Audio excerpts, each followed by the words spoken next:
Hello बच्चों, कैसे हो बेटा सब लोग? कैसे हो सब लोग? चैप्टर बाय चैप्टर निकलते जा रहा है। इलेक्ट्रो, करेंट, पूरा मैग्नेट, इंडक्शन, एसी। आज तो तुम लोग के लिए हम नया चैप्टर लेकर आए। एसी तो प्रीवियस ही ख़त्म हो गया। Electromagnetic wave, electromagnetic wave. तो बच्चे बिना कुछ टाइम वेस्ट किए हुए सीधे सीधे हम लोग टॉपिक्स पर आ जाएं तो बेहतर है। क्यों?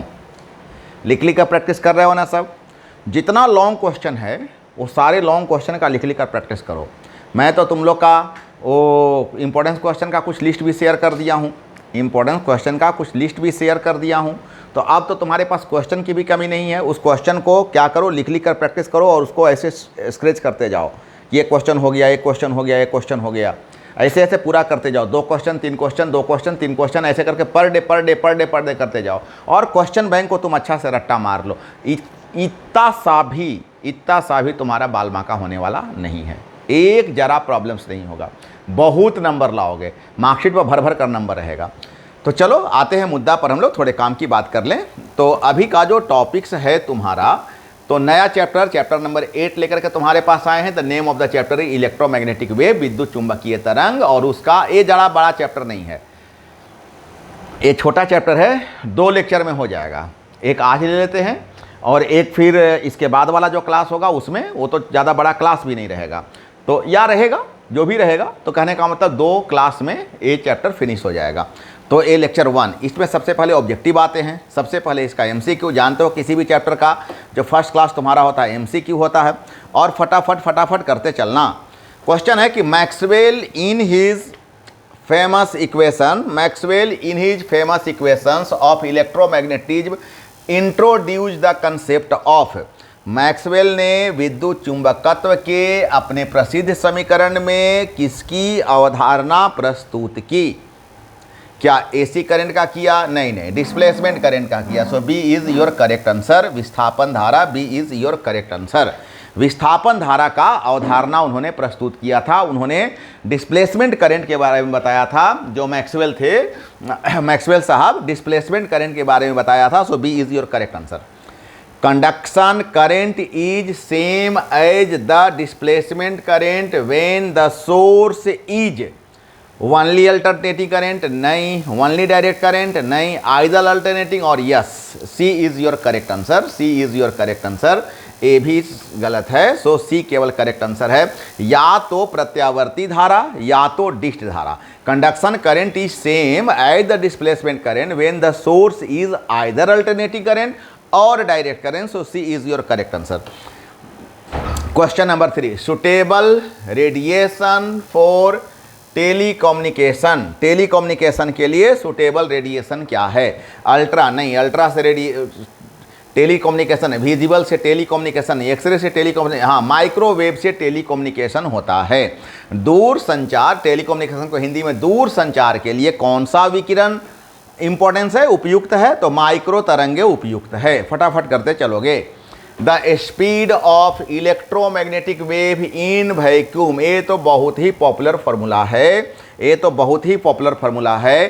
क्या होता है? तो 1/√μ0 है कहीं पर? तो yes, D is your correct answer. D is your correct answer. एकदम फटाफट भागते चलो। ये सभी ऑब्जेक्टिव और ये सभी लेसन में ज़्यादा टाइम देने का ज़रूरत नहीं है। द फ्रीक्वेंसी ऑफ माइक्रोवेव बता दो। माइक्रोवेव का फ्रीक्वेंसी, माइक्रो का फ्रीक्वेंसी बता दो। किससे ज़्यादा होता है? तो रेडियो वेव से ज़्यादा होता है। रेडियो वेव से ज़्यादा होता है। More than the frequency of radio wave, radio तरंगों की आवृत्ति से अधिक होती है। B is your correct answer. अब हम चलते हैं क्वेश्चन नंबर 6 पर। द हाईएस्ट फ्रीक्वेंसी, सबसे ज़्यादा फ्रीक्वेंसी बताओ किसका होता है? तो सबसे ज़्यादा, ये तो बच्चा भी बता देगा कि गामा रेस का सबसे ज़्यादा फ्रीक्वेंसी होता है। पेनेट्रेटिंग भी इसका सबसे ज़्यादा होता है। भेदन क्षमता सबसे ज़्यादा होता है। कहा जाता है कि 1 मिलीमीटर सोने के पत्थर को भेद देता है। 1 मिलीमीटर सोने के पत्थर को भेद देता है। तो ये तो 1 सेंटीमीटर सोने के पत्थर को भेद देता है। तो ये तो बहुत हाई पेनेट्रेटिंग है, इसका बहुत ज़्यादा फ्रीक्वेंसी होता है। So gamma A. Used for photography in fog, बता दो कोहरे में भी फोटोग्राफी करने के लिए कौन सा प्रयुक्त होता है?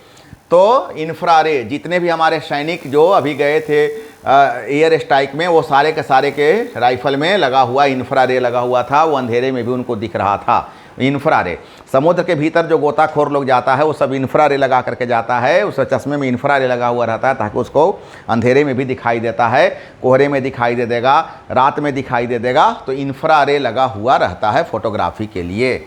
अब आते हैं क्वेश्चन नंबर 8 पर। Which of the followings wave has minimum wavelength, सबसे मिनिमम वेवलेंथ बता दो किसका होता है, सबसे मिनिमम वेवलेंथ, तो जिसका फ्रीक्वेंसी सबसे ज़्यादा उसका वेवलेंथ सबसे कम, तो गामा रेस का ही वेवलेंथ सबसे कम होगा क्योंकि इसका फ्रीक्वेंसी सबसे ज़्यादा होता है। So D is your correct answer. अब आ जाओ क्वेश्चन नंबर 9 में। Suitable for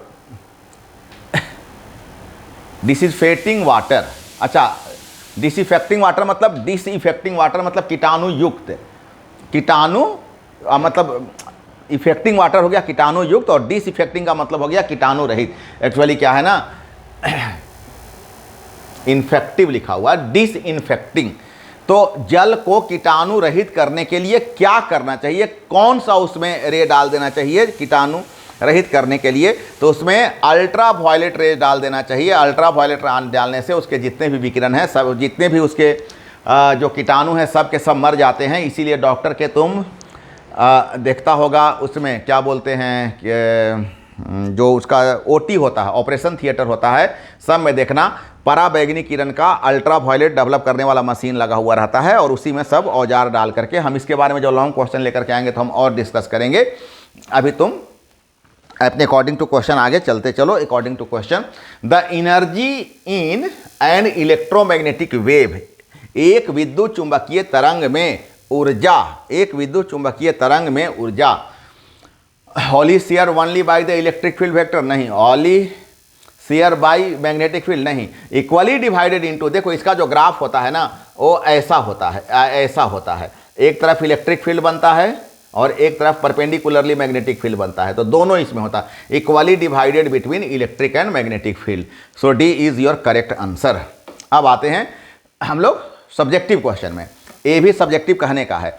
what electromagnetic waves are use to examine the crystal structure, तो एक्सरे, क्रिस्टल स्ट्रक्चर नापने के लिए एक्सरे का इस्तेमाल किया जाता है। जैसे क्रिस्टल स्ट्रक्चर हो गया, कुछ सिक्का उक्का निकाल लिया तो उसके लिए, इन सभी चीज़ों के लिए एक्सरे का इस्तेमाल होता है। ठोस पदार्थों के क्रिस्टल संरचना की जाँच के लिए, ऐसे क्रिस्टल संरचना अलग हो गया, इसके लिए एक्सरे का इस्तेमाल किया जाता है।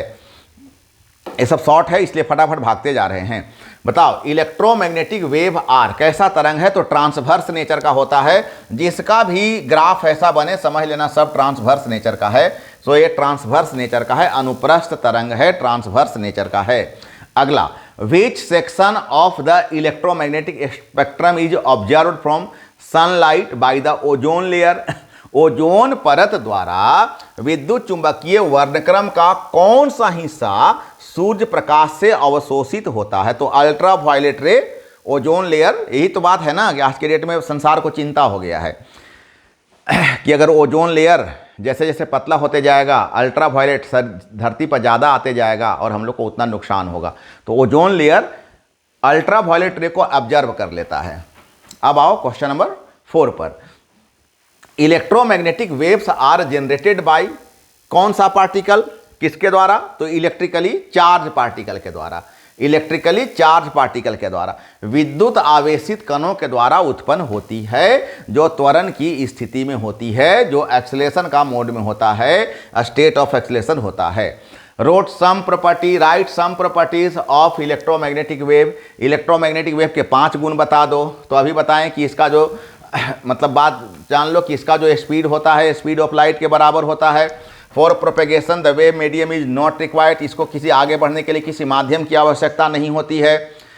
इसका जो गति है प्रकाश की भांति है, इसको आगे बढ़ने के लिए किसी माध्यम की जरूरत नहीं होती है। और these wave undergo interference and diffraction and can be polarise, इसमें व्यतिकरण भी होता है, विवर्तन भी होता है और ध्रुवीकरण भी किया जा सकता है। ये सब वेरी शॉर्ट क्वेश्चन है इसीलिए हम फटाफट भागे जा रहे हैं।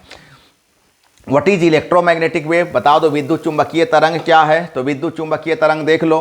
N electromagnetic wave is a wave radiated by accelerated charge and which propagates through a space as couple अभी प्रीवियस में तुमको बताया भी कुछ क्वेश्चन में कि इलेक्ट्रिक और मैग्नेटिक फील्ड कपल में होता है। ये देख लो ऊपर में क्या हो गया, ये देखो रेड कलर से जो जा रहा है सब का सब इलेक्ट्रिक फील्ड है, ये देखो ब्लू कलर से जा रहा है सब का सब मैग्नेटिक फील्ड है, और दोनों एक दूसरे पर परपेंडिकुलर है। ये दोनों, अरे भैया जब ये एक्सिस और ये एक्सिस से प्रेजेंट कर रहा है तो दोनों वाई एक्सिस और जेड एक्सिस एक दूसरे पर परपेंडिकुलर रहेगा ही रहेगा। देखो oscillating perpendicular to each other and the direction of propagation of wave, इसी को हम बोलते हैं ऐसे वेव को इलेक्ट्रोमैग्नेटिक वेव। कौन कौन सा इलेक्ट्रोमैग्नेटिक वेव है, तो gamma ray, X ray, infra रे, अल्ट्रावायलेट रे, विजिबल रे, माइक्रोवेव और रेडियो वेव, ये सब का सब क्या है, तो इलेक्ट्रोमैग्नेटिक वेव है। और ये हो गया तुम्हारा जो क्वेश्चन बैंक में आंसर जो दिया है, वो आंसर भी तुम्हारा ज्यों कहते हैं हम छोड़ दिए हैं कि विद्युत चुंबकीय तरंगों को इलेक्ट्रोमैग्नेटिक तरंगों के रूप में जाना जाता है। विद्युत चुंबकीय विकिरण विद्युत चुंबकीय तरंगों से बना होता है, जो तब उत्पन्न होती है जब कोई विद्युत क्षेत्र चुंबकीय क्षेत्र के संपर्क में आता है। यह भी कहा जा सकता है कि विद्युत चुंबकीय तरंगे विद्युत और चुंबकीय क्षेत्रों को दोलन करने से दोलन करने की संरचना है। अब ये जो दोलन होता है वो 90 डिग्री पर होता है। ये मैं तुम्हें इसमें ऐड कर देता हूं कि जब जैसे ये ऐसे चल रहा है, इसी को दोलन करना कहते हैं। तो ये जब ऐसे वाई एक्सिस पर होगा तो ये ऐसे जेड एक्सिस पर होगा, क्योंकि ये वाई एक्सिस है और ये जेड एक्सिस है। ये वाला लाइन सब जेड के पैरेलल होगा, और ये वाला लाइन देख लो, ये जहाँ जहाँ जाएगा सब वाई के पैरेलल होगा, देख लो, और ये जहाँ जहाँ जाएगा सब जेड के पैरेलल होगा, ऐसे ऐसे। तो एक ये हो गया इलेक्ट्रिक फील्ड और ये हो गया मैग्नेटिक फील्ड। तो ये दोनों के परपेंडिकुलरली मिलने से जो तरंग बनता है उसको हम लोग विद्युत चुंबकीय तरंग कहते हैं। अगला क्वेश्चन है, फटाफट हम जानबूझकर भागे जा रहे हैं, दिक्कत है क्या, कम समय में तुम्हारा ज़्यादा होगा। और चूंकि ये क्वेश्चन, ये जो चैप्टर है ज़्यादा हार्ड नहीं है, थ्योरेटिकल बेस्ड क्वेश्चन चैप्टर है, तो इसको निकलो, आगे ऑप्टिक्स आने वाला है, तो फिर ऑप्टिक्स में हम लोग टाइम स्पेंड करेंगे, है ना। एक क्लास और इसमें लगेगा, तो वो लेकर के। Which of the following is not a property of electromagnetic wave, कौन सा प्रॉपर्टी, तो हीटिंग एनर्जी नहीं है। हीटिंग एनर्जी इलेक्ट्रोमैग्नेटिक वेव में, हाँ प्रेशर होता है, एनर्जी रहता है, स्पीड रहता है, लेकिन हीटिंग एनर्जी उसमें नहीं रहता है। तो ये विद्युत चुंबकीय तरंगों का गुण नहीं है, हीटिंग एनर्जी विद्युत चुंबकीय तरंगों का गुण नहीं है। यहाँ पर मैंने डिटेल कर दिया है कि इलेक्ट्रोमैग्नेटिक क्या है, इंपैक्ट मोमेंटम, मोमेंटम तो है ही है, मोमेंटम है तो वेलोसिटी है। इलेक्ट्रोमैग्नेटिक वेव कैरी एनर्जी, वो एनर्जी को कैरी करता है। Electromagnetic wave also exert pressure, ये प्रेशर एक्सर्ट करता है। But electromagnetic wave do not carry heat energy, ये हीट एनर्जी का कैरी नहीं करता है। तो इंग्लिश और हिंदी दोनों में हम यहाँ पर छोड़ दिए हैं ताकि कोई बच्चे को किसी तरह का कोई दिक्कत नहीं हो। तो बच्चे आज का पूरा जो क्लास था, हमने शॉर्ट क्लास तुम्हारे लिए, क्योंकि मैंने ऐसे क्लास शॉर्ट नहीं होता, अगर मैं थोड़ा स्लो कर देता तो फास्ट हो जाता, लेकिन ज़रूरत क्या है, जितना तुम्हारा टाइम शॉर्ट हो, जितना तुम्हारा टाइम बचे, काम से मतलब रखना है ना, बात सही। तो बच्चे एक छोटा सा मैंने क्लास लेकर के तुम्हारे लिए ये आया था, जिसमें मैंने इलेक्ट्रोमैग्नेटिक वेव समझ लो कि मैक्सिमम कर दिए हैं। अब इसमें एक क्वेश्चन बचा हुआ है, ऐसे एक क्वेश्चन तो एक खाली कहने का है, उसमें जितने भी इलेक्ट्रोमैग्नेटिक वेव हैं सभी इलेक्ट्रोमैग्नेटिक वेव का यूजेज हमको बताना है। तो एक तरह से कहो कि वो लेकर के आएंगे, कल वाले क्लास जब लेकर के आएंगे तो वो तो थोड़ा बड़ा ही रहेगा। बड़ा कहने का सेंस है कि ईजी है, बट थोड़ा चर्चा होगा उसमें, है ना, सुनने का केवल उसमें ज़रूरत है। तो चलो बच्चे, छोटा सा क्लास था, फिर भी तुमको कोई अगर दिक्कत होगा तो तुमको हम एक नंबर यहाँ पर अपना शेयर कर देते हैं, पर डे शेयर कर देते हैं। कोई दिक्कत हो तो हमसे बात करके या तो चैट करके तुम हमसे संपर्क कर सकते हो। और सभी बच्चे हमारे चैनल का लाइक कर देना, शेयर कर देना, सब्सक्राइब कर देना, अपने दोस्तों के बीच में हमारे चैनल्स को ज़्यादा से ज़्यादा पहुँचा दो। पूरे राज्य में हमारे चैनल को तुम ही लोग फैला सकते हो, फैला दो, है ना। जितना ज़्यादा ये चैनल ब्रॉड होगा, एक समय फ़क्र होगा तुमको कि हम भी ये सर से पढ़ाई करते थे। बहुत ज़रूरत है तुम्हारे हेल्प का हमको, मैं भी उसी के लिए परिश्रम करता हूँ इतना, ताकि हमारे बच्चों को फ़ायदा हो और राज्य के सभी बच्चों को फ़ायदा हो। तो बहुत अच्छे बच्चे, खूब अच्छा से पढ़ाई करो, खूब अच्छा से नंबर ले आओ। कोई भी दिक्कत हो तो हमसे संपर्क करो, और फिर हम अगले क्लास में तुम लोग के लिए नए टॉपिक्स, बोले तो इसके आगे का टॉपिक्स लेकर के आएंगे। तब तक सभी बच्चे खूब खुश रहो, खूब स्वस्थ रहो, खूब पढ़ाई करो, और फिर अगले क्लास में मिलते हैं। Okay, bye bye.